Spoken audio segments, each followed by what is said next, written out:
Have you ever taken your car to a mechanic and thought, man, this feels shady? Well, let me tell you something. What mechanics do today under strict regulations and oversight, that is nothing compared to what was considered perfectly normal back in the 1960s. We are talking about practices so dangerous, so reckless, and so flat-out dishonest that entire federal agencies had to be created just to make them stop.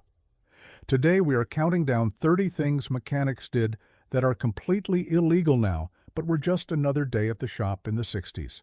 Hit like, subscribe, and buckle up. This one is going to blow your mind.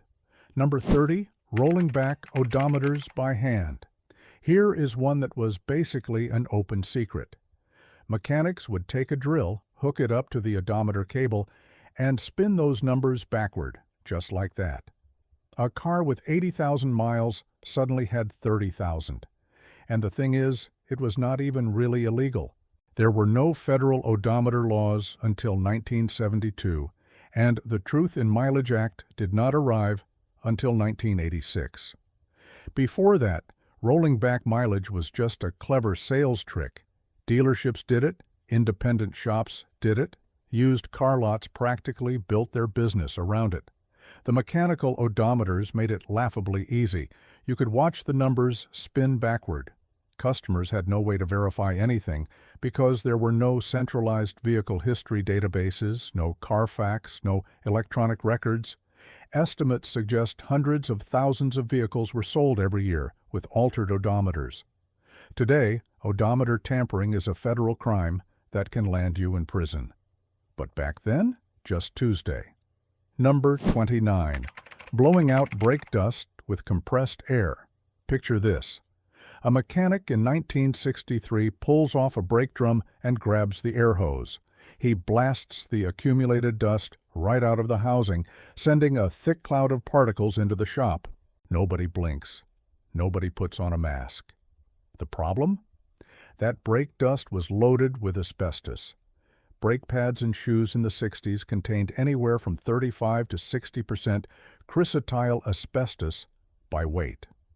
Every time a mechanic blew out a brake assembly, they were filling their lungs with microscopic fibers that would not show symptoms for 20 to 50 years. One study found that 82% of auto mechanics were frequently exposed to asbestos. Thousands developed mesothelioma, lung cancer, and asbestosis decades later. Today, OSHA requires enclosed vacuum systems or wet wipe methods for brake work. Blasting with compressed air is strictly prohibited. But in the 60s, it was standard operating procedure, and the guys doing it had no idea they were slowly killing themselves. Number 28. Dumping used motor oil into the ground. In 1963, Popular Science magazine actually published a tip telling readers to dig a hole with a post-hole digger, fill it with gravel, and pour used engine oil right into the earth.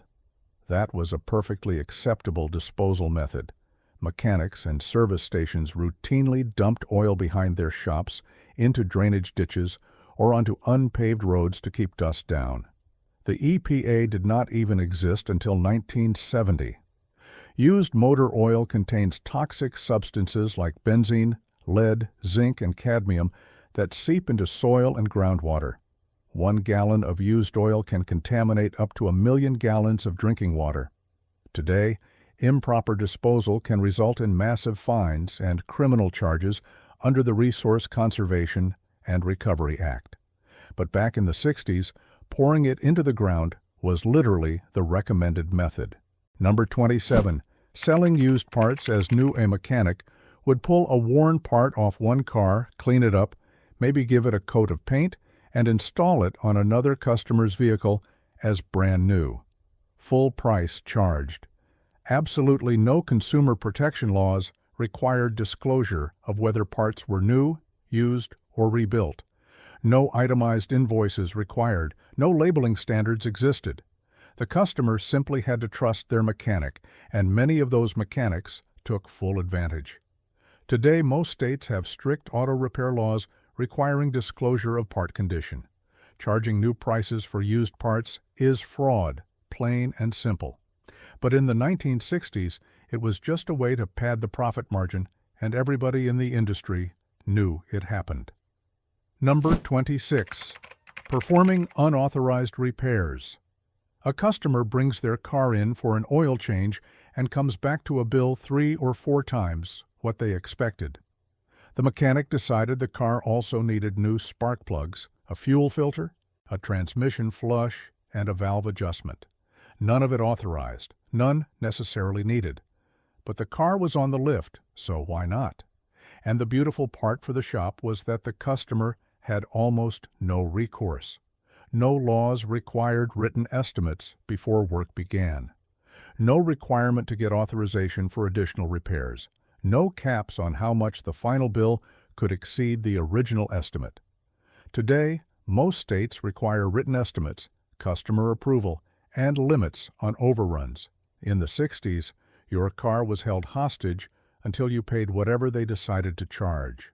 Number 25. Handling leaded gasoline without protection. Every single car on the road in the 60s ran on leaded gasoline. Tetraethyllead had been added to fuel since the 1920s, and mechanics handled this toxic substance with bare hands every day. They washed parts in leaded fuel, used it as a solvent, and breathed the fumes without ventilation. Lead causes neurological damage, kidney disease, and developmental problems. Scientists like Claire Patterson sounded alarms in the mid-60s about the massive contamination, but the oil and auto industries suppressed the research for decades. Leaded gasoline was not fully phased out in the United States until 1996. Today, any occupational lead exposure is tightly regulated by OSHA with strict permissible limits and mandatory protective equipment. But for decades, mechanics bathed in the stuff. Number 24. Venting refrigerant directly into the atmosphere. When a car's AC needed service in the 60s, the mechanic would simply open the valves and let the refrigerant, usually Freon R12, hiss right into the air. No recovery equipment, no recycling. Just open the line and let it go. Nobody cared. The problem is that those CFC refrigerants were punching holes in the ozone layer. It took until 1990 for the Clean Air Act to make intentional venting illegal. Today, technicians must be EPA certified, must use approved recovery equipment, and face fines of over $44,000 per day per violation. But in the 60s, releasing ozone-destroying chemicals into the sky was just how you serviced an AC system. Number 23. Operating without any certification or license. In the 1960s, literally anyone could call themselves an auto mechanic. No certification requirements, no licensing boards, no minimum training standards. You could open a shop in your garage with nothing more than a set of wrenches and a hand-painted sign. The National Institute for Automotive Service Excellence, known as ASE, did not begin certifying mechanics until 1972. Before that, the skill level of the person working on your car was a complete gamble. Some were brilliant self-taught craftsmen. Others had no idea what they were doing, but charged like they did. Today, many states require specific certifications, and EPA credentials are mandatory for refrigerant work. In the 60s, the barrier to entry was owning a toolbox. Number 22. Charging for work never performed. This one is infuriating, but it was rampant. A mechanic would tell you they replaced your air filter, charged you for a new one, and never even touched it. They would bill for a full brake job when all they did was a minor adjustment, charge for a tune-up that was nothing more than a quick look. Without itemized receipts, consumer protection laws, or regulatory oversight, phantom repairs were almost impossible to detect. The only way a customer might find out was taking the car to a second mechanic who noticed old parts still in place. Today, billing for services not rendered is straight-up fraud. In the 60s, it was so common that mechanics had a name for it: gravy work. Number 21. Using the phantom part scam. This was a particularly creative deception. A mechanic would keep a collection of worn, damaged parts in the shop. When a customer came in, the mechanic would show one of these pre-collected parts and claim it came from their vehicle. See this corroded gasket? Your car needs this replaced right now, or you are going to have a serious problem. The customer, seeing physical evidence, would naturally agree. The mechanic would charge for a new part, maybe install one, maybe not. There were no laws against this, no requirement to return old parts, no oversight whatsoever. Today, many states give customers the right to request old parts back, and fraud statutes cover deceptive practices. In the 60s, the phantom part was just another tool in the toolkit. Number 20. Disposing of antifreeze in storm drains. Antifreeze contains ethylene glycol, which is extremely toxic. Just a few ounces can kill a dog or cat. But in the 60s, mechanics routinely flushed old antifreeze straight down floor drains that emptied into storm sewers and local waterways. No regulations. No hazardous waste classifications. Coolant from thousands of cars every day flowed untreated into rivers and streams. Ethylene glycol is especially dangerous because its sweet taste attracts animals and children. Today, antifreeze disposal is regulated under the Clean Water Act. Dumping it can result in enormous fines. But in the 60s, it just went wherever gravity took it. Number 19. Installing asbestos clutch components without protection. It was not just brake pads. Clutch discs, clutch facings, and various gaskets also contained significant asbestos. Mechanics would sand, grind, and file these components, generating clouds of dust with zero protective equipment. Workers ate lunch in shops where asbestos coated every surface. They brought contaminated clothes home, exposing their families. One jury awarded a mechanic named Bill Trokey $20 million after he developed mesothelioma from Ford brakes in the 60s. Ford knew the risks but failed to warn workers. Today, strict OSHA regulations govern asbestos work. Back then, it was just another day grinding clutch plates. Number 18. Using fear tactics to sell unnecessary repairs. A gas station attendant checks your oil and suddenly discovers your radiator hose is about to burst, your shocks are shot, and your tires could blow any moment. Better fix all of it right now, or you might not make it home. This fear-based tactic was epidemic in the 60s. Service mechanics were often paid on commission, creating enormous pressure to upsell. They would exaggerate or fabricate problems to scare customers into expensive repairs on the spot. No consumer protection laws address deceptive repair practices. No requirement for second opinions. Today, misrepresenting the need for repairs violates state consumer protection acts. In the 60s, terrorizing customers into spending money was just good salesmanship. Number 17. Welding and grinding without ventilation. Auto body work in the 60s was a toxic free-for-all. Mechanics welded, ground, sanded, and painted in enclosed garages with no ventilation. Paints contained lead and chromium. Primers had isocyanates. Body filler dust was inhaled freely. Welding galvanized steel produced zinc oxide fumes that caused metal fume fever. And nobody wore respirators. OSHA did not exist until 1970, and even after that, enforcement in small shops was spotty.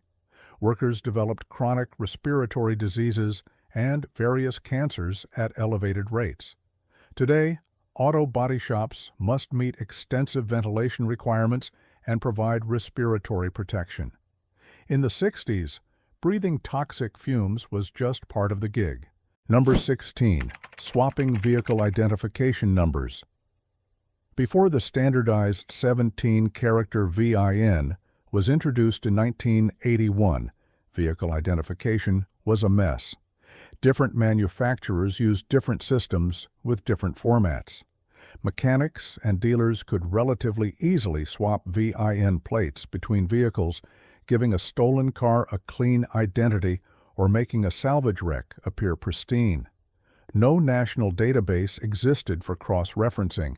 A car stolen in one state could surface in another with a different VIN, and nobody would know. Today, VIN tampering is a serious federal crime under the Motor Vehicle Theft Law Enforcement Act. In the 60s, swapping identity plates was remarkably simple. Number 15. Rubber stamping safety inspections. In states that required safety inspections, the process was often a complete joke. A mechanic might glance at the car from across the shop, slap a sticker on the windshield, and charge the fee. Brakes grinding? Sticker. Bald tires? Sticker. Headlights out? Sticker. Passing or failing was based on the mechanic's mood, not the car's condition. Dangerous vehicles rolled down the highway with fresh inspection stickers every day. Today, inspection fraud carries criminal charges, and electronic verification systems make rubber stamping nearly impossible. In the 60s, a safety sticker was basically for sale. Number 14. Disposing of battery acid. Improperly, car batteries contained sulfuric acid and lead plates.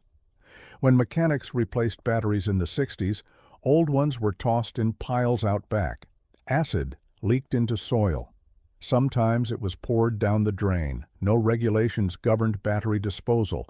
No recycling infrastructure existed. Today, lead-acid batteries are hazardous waste, and the recycling rate exceeds 99% under the Resource Conservation and Recovery Act. In the 60s, a pile of leaking batteries behind the shop was just the cost of doing business. Number 13. Using carbon tetrachloride as parts cleaner. Carbon tetrachloride was the go-to solvent in 60s-era shops.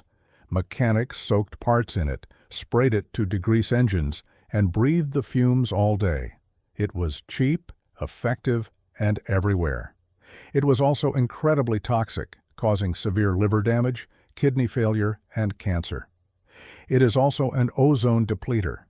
Today, it is banned from consumer products and regulated under the Toxic Substances Control Act and the Clean Air Act. Auto shops use much safer alternatives, but in the 60s, splashing carcinogenic solvents around was just how you cleaned things. Number 12. Operating vehicles without emissions controls. 60s cars had absolutely no emissions equipment, no catalytic converters, no exhaust gas recirculation, no positive crankcase ventilation on most models. Cars burned fuel and spewed whatever came out straight into the atmosphere. California imposed the first emission standards in 1959, but the rest of the country lagged far behind. The Clean Air Act of 1970 gradually forced change. Today, tampering with emissions equipment is a federal offense with fines reaching thousands per violation. In the 60s, every car was a rolling pollution factory, and that was perfectly legal. Number 11. Providing no written estimates or receipts. Imagine handing your keys to a stranger and saying, "Fix whatever you think needs fixing, and I will pay whatever you decide." That was the arrangement in the 60s. No legal requirement for written estimates, no itemized charges, no breakdown of parts versus labor.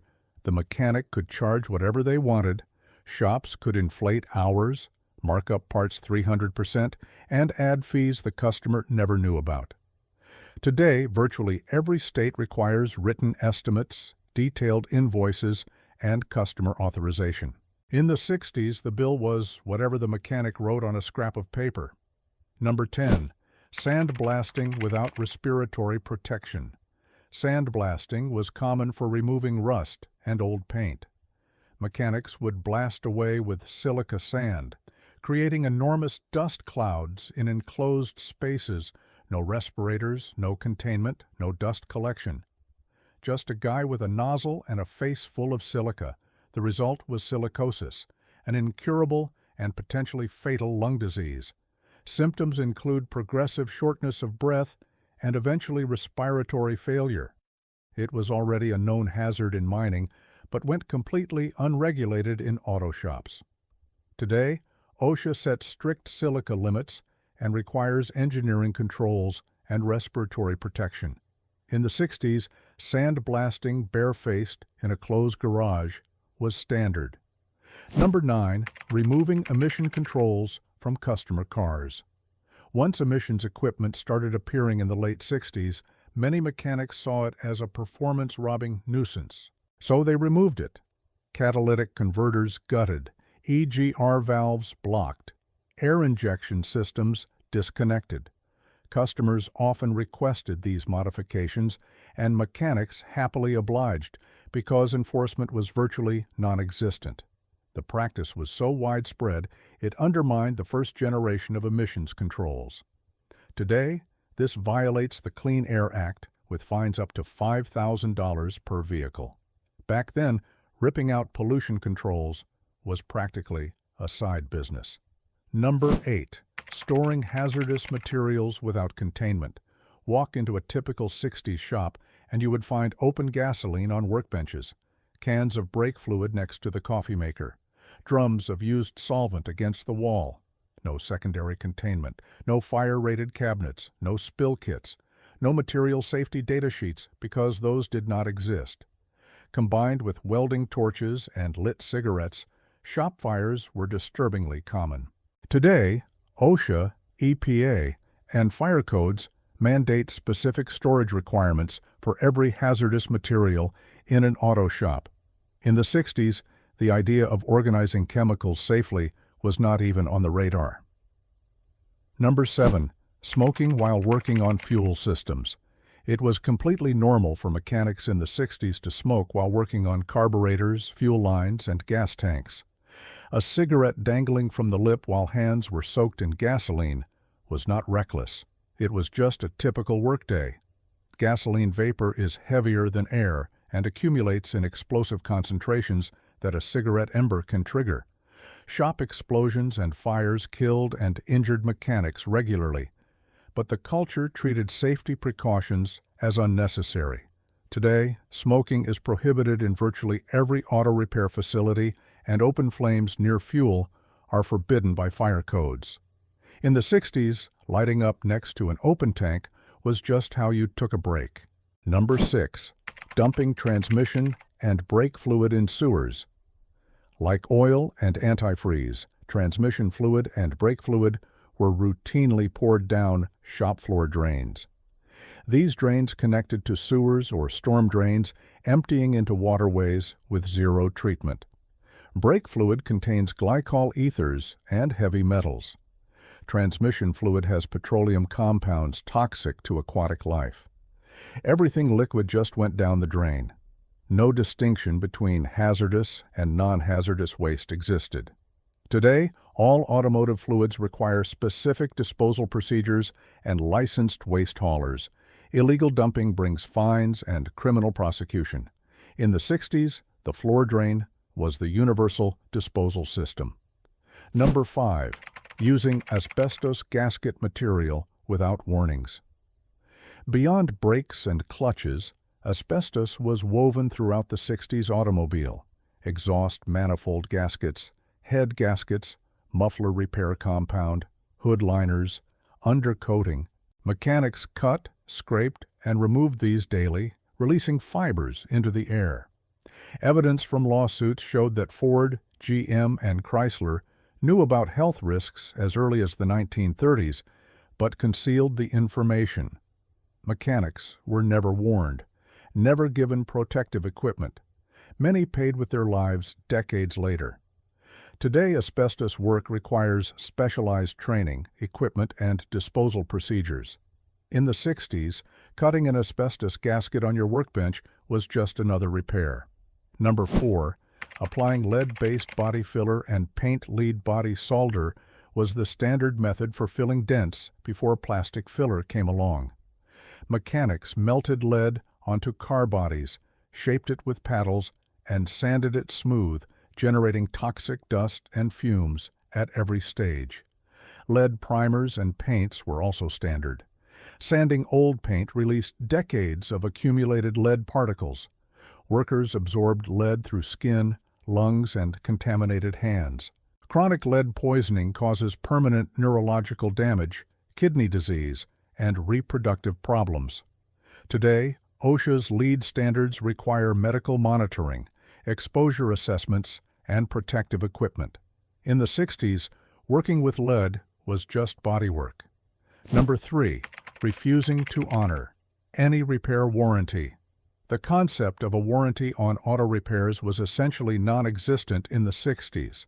A mechanic could install a defective part, botch a procedure, and when the customer complained, the shop would simply shrug. Not our problem. No implied warranty of merchantability on services. No requirement that work be done competently. If the rebuilt transmission failed a week later, you paid again in full. Some shops would make it right out of pride, but no legal mechanism forced them. Today, implied and express warranties are established in every state through consumer protection statutes and automotive repair acts. In the 60s, once you drove off, you were on your own. Number 2. Deliberately sabotaging cars for repeat business. This is the one that really makes your blood boil.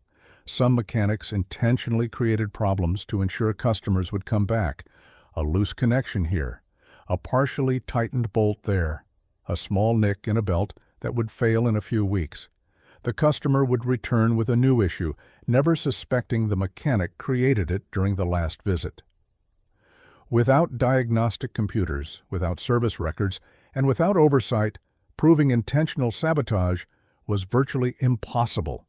Today, this is criminal property damage, fraud, and grounds for prosecution and massive civil liability. In the 60s, creating your own job security was a dark but real part of the industry. Number 1. Operating with zero consumer protection, oversight. And here is the big one, the reason all of these other practices were possible. In the 1960s, the auto repair industry operated in a complete regulatory vacuum. No EPA, no OSHA, no Consumer Product Safety Commission, no state automotive repair acts, no Bureau of Automotive Repair, no mandatory certifications, no environmental regulations for waste, no standardized vehicle identification, no emissions requirements, nothing. The industry was the Wild West, and the customer was the one getting shot. Every single practice on this list existed because there was nobody watching, nobody enforcing, and nobody protecting the public. It took decades of tragedies, scandals, environmental disasters, and public health crises to build the regulatory framework we have today. And while mechanics sometimes complain about all the rules, every single regulation exists because somebody got hurt, got sick, got cheated, or got killed when there were no rules at all. The 60s might seem like a simpler time, but for anyone who trusted their car to the wrong mechanic, it was anything but. And there you have it. 30 things mechanics did in the 1960s that would land them in serious trouble today. Which one shocked you the most? And honestly, are there any you think still happen under the radar? Drop your thoughts in the comments section below. If you enjoyed this trip through the wild and unregulated world of 60s auto repair, hit that like button, subscribe, and ring the notification bell so you do not miss the next one. Thanks for watching, and we will see you next time.